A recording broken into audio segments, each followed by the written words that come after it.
Assalamualaikum warahmatullahi wabarakatuh. Kali ini kita kedatangan Tete, Teis namanya, karena dari Banten. Jadi si Tete ini bekerja di pabrik C atau pabrik Bonapit. Bonapit. Dia produksi Sepatu. sepatu ekspor.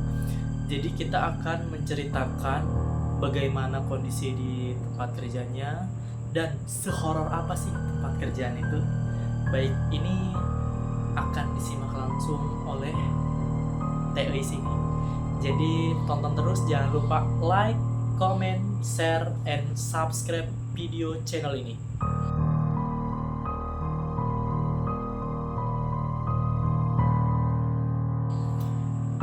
Oke, Teis pernah gak sih ngerasain atau hal-hal horor saat kerja di pabrik itu? Sebenarnya kalau masalah horor itu kan bukan cuma di tempat kerja, banyaklah tempat-tempat yang lain. Tapi kalau kita kebanyakan tuh tempat kerja itu pasti ada kayak penghuninya. Pasti ya. Kayak gitu. Jadi bukan cuman cerita saya pribadi sih, melainkan banyak juga cerita-cerita dari yang lain juga kayak gitu. Oke. Pernah ada hal-hal aneh saat bekerja atau di hari apa aja hal-hal aneh itu terjadi? Kayak misalkan barang-barang jatuh sendirinya atau lampu mati atau gimana? Jadi waktu tahun 2016 kayaknya. 2016. Ya itu kan udah lama ya. 2016 tuh dulu sempat viral tuh ya kan di tempat kerjaan aku. Jadi kan itu dari cerita security. Security-nya, cerita dari security-nya. Jadi Baik. kita kan ceritanya lagi pada makan, terus biasalah kalau lagi pada makan. Jam berapa di kantin. kira-kira Teh? Ya pas jam kerja aja, Jam kerja. jam istirahat Jam kerja. istirahat, jam 12-an ya. Jam 12. Terus Itu, terus. dia cerita ya kan bahwa katanya di gedung saya nih, tempat saya kerja, kan di tempat saya kerja kan gedungnya banyak tuh, bukan cuma 1, 2, 3 gedung, jadi ada berapa puluh gedung gitu Iya. kan, banyak karena Bonapit lah, gimana lah pabrik Bonapit itu yang gas, salah satu pabrik Bonapit di daerah Pasar Kemis. Nah itu dia cerita kalau security-nya itu cerita sama kami ya, pas hari itu. Jadi ceritanya gini, dia mungkin shift malam kan. Nah, keadaan pabrik itu sudah malam, sekitar jam 9 malam dan 10.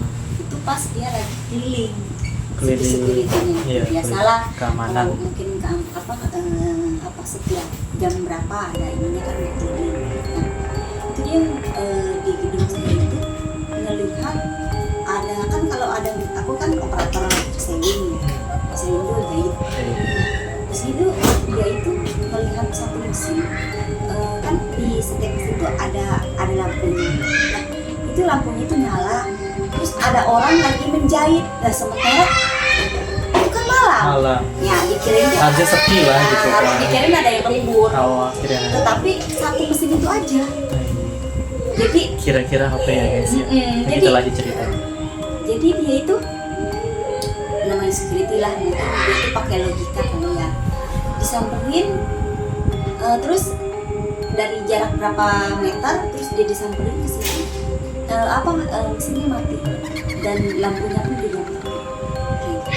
Maksudnya lampu mesin itu ya, kayak bukan lampu ini kan yang lagi tuh, lampu lampu gedung Lampu beda. ruangan. Lampu gedung beda, lampu mesin ini mati sendiri. Sementara kan kalau pabrik itu satu operator ya dulunya, operator mesin itu jadi gabung jadi satu, kalau udah off semua, kalau on ya on semua. Jadi satu gedung itu kalau memang mesin satu nyala harusnya semua nyala. Semua nyala. Iya, itu tidak satu mesin itu aja. Nah ternyata diusut itu bahwa yang punya mesin itu yang meninggal, orang yang meninggal. Guys, ternyata mesin yang hidup semalam itu akhirnya sudah meninggal. Kemungkinan arwahnya bekerja sip mungkin. Nggak tahu juga ya. Jadi dia itu keadaannya bukan lagi menjahit, jadi dia menunduk. Jadi posisinya gini, ini kan mesin, misalkan saya nih, ini kan ini saya, ini mesin, ini saya, orangnya lagi begini aja, dan nggak kelihatan. Setelah disamperin sama si security ini, semakin jarak berapa ini lagi, berapa meter, ternyata udah nggak ada, mati sendiri. Dan orangnya juga, tapi dia di kejauhan itu dia ngeliat ada sosok orang perempuan, ya kayak sedang menjahit. Dia kirain lah ini operator sewi mana kok jam 9 belum pulang, dikirain lembur. Setelah dicek lagi kok nggak ada, nggak ada orang. Iya. Nah, kira-kira apa itu perasaan security itu saat mengetahui bahwa mesin itu bekas orang yang sudah meninggal. Jadi kemungkinan harus berhati-hati juga security-nya, jangan pernah sendiri setiap malam hari. Jadi harus didampingin ya kalau misalkan ngecek atau keliling-keliling saat keamanan, pintu keamanan atau ngecek-ngecek gedung, mungkin harus didampingin. Takutnya ada hal-hal yang tidak terduga jadi musibah bagi security itu ya. Semoga tidak ada apa-apa. Nah Teh, selain hal-hal aneh yang tadi, ada nggak sih sosok-sosok yang memang ditakutin sama karyawan di situ? Kayak misalkan ada Gundaruwo atau ada kuntilanak merah gitu. Jadi dulu pernah teman ya, bukan teman, jadi ya dia itu ya satu gedung sama kita sih. Jadi ceritanya si A ya, si A ini perempuan, dia masuk WC. Setelah dia keluar dari WC, dia ada di mall. Lah, kok bisa begitu kan? Dia ada di mall guys. Ya kita nggak tahu, tiba-tiba dia di mall. Kok aneh sih? Nggak ngerti, di luar nalar ya. Jadi orang-orang semua pada nyariin dia. Di mall mana dia tuh? Iya, saya juga kurang tahu. Pokoknya dia itu adanya di mall gitu. Jadi semacam kayak misalkan masuk ke dunia dunia waktu atau selang waktu mungkin ya. Jadi Ya. Masuk ke WC, keluar di mall. Iya, sementara semua kayak leader itu kayak mandor gitu ya.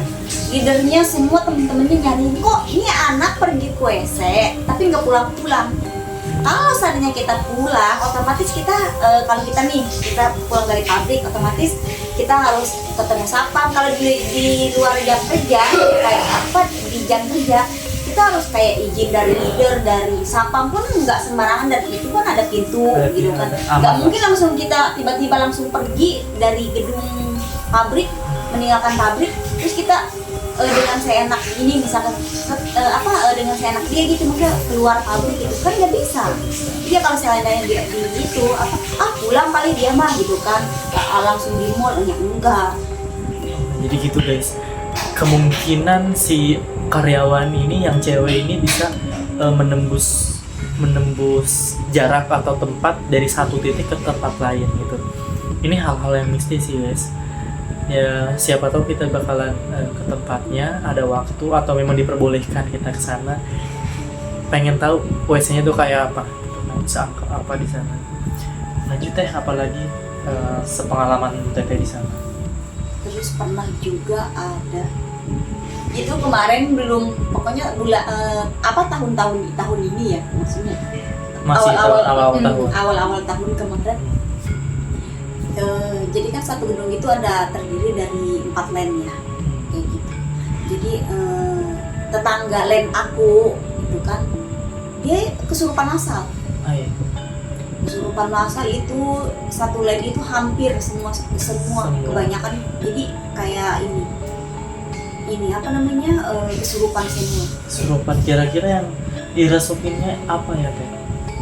Ada yang bahasanya bahasa Mandarin. Kita kan nggak ngerti. Nah, orang bahasa dia kan rasukan orang Chinese atau yang dia yang berbahasa Mandarin. Terus yang ngobatinnya pakai air kursi ya nggak nyambung. Nggak nyambung banget.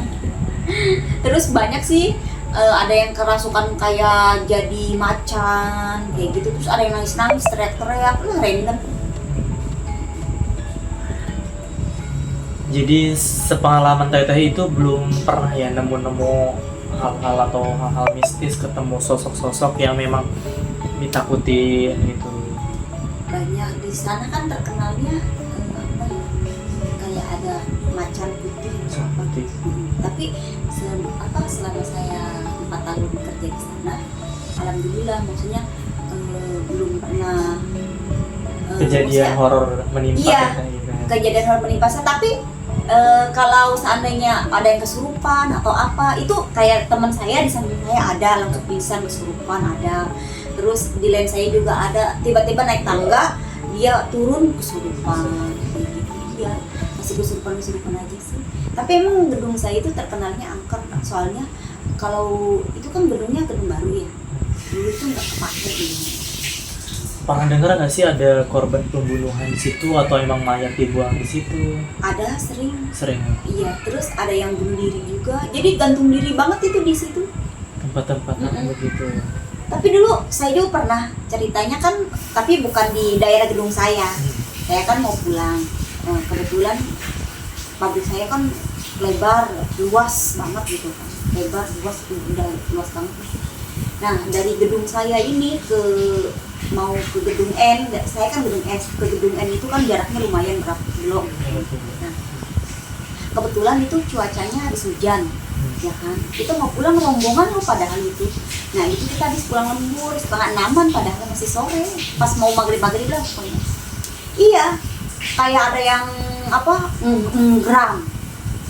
Ngegeram suara gitu. Ngeram suara. Nah, kita kebetulan lewatnya itu di gedung yang tidak terpakai. Angker lah. Iya, gedung angker. Gedung Soalnya kosong, angker. itu yang gedungnya itu apa, bekas orang bunuh diri itu. Korbannya cewek cowok? Laki-laki. Laki-laki. Jadi dia itu bunuh diri. Kenapa dia bunuh diri di situ? Karena mungkin menurut orang-orang ya, cerita yang orang-orang di situ, karena dia terbit hutang di situ. Mungkin karena dia malu atau apa. Itu yang bunuh diri karyawan. Iya, karyawan. Karyawannya. Karyawan. Jadi memang benar sih. Jadinya apa tuh? Tentang hidupnya. Atau gimana? Enggak, maksudnya kayak hantunya itu dia kayak nyata, sering banyak yang ngelihat kayak gitu. Soalnya kan gedung-gedung saya sama gedung yang kejadian bunuh diri ini itu. jauh, lumayan jauh. Tapi pas saya lewat di situ memang saya ada berapa orang ya, 4 orang sama teman-teman saya lari-lari. Auranya karena beda. Iya, beda. Terus ya itu kemarin itu kita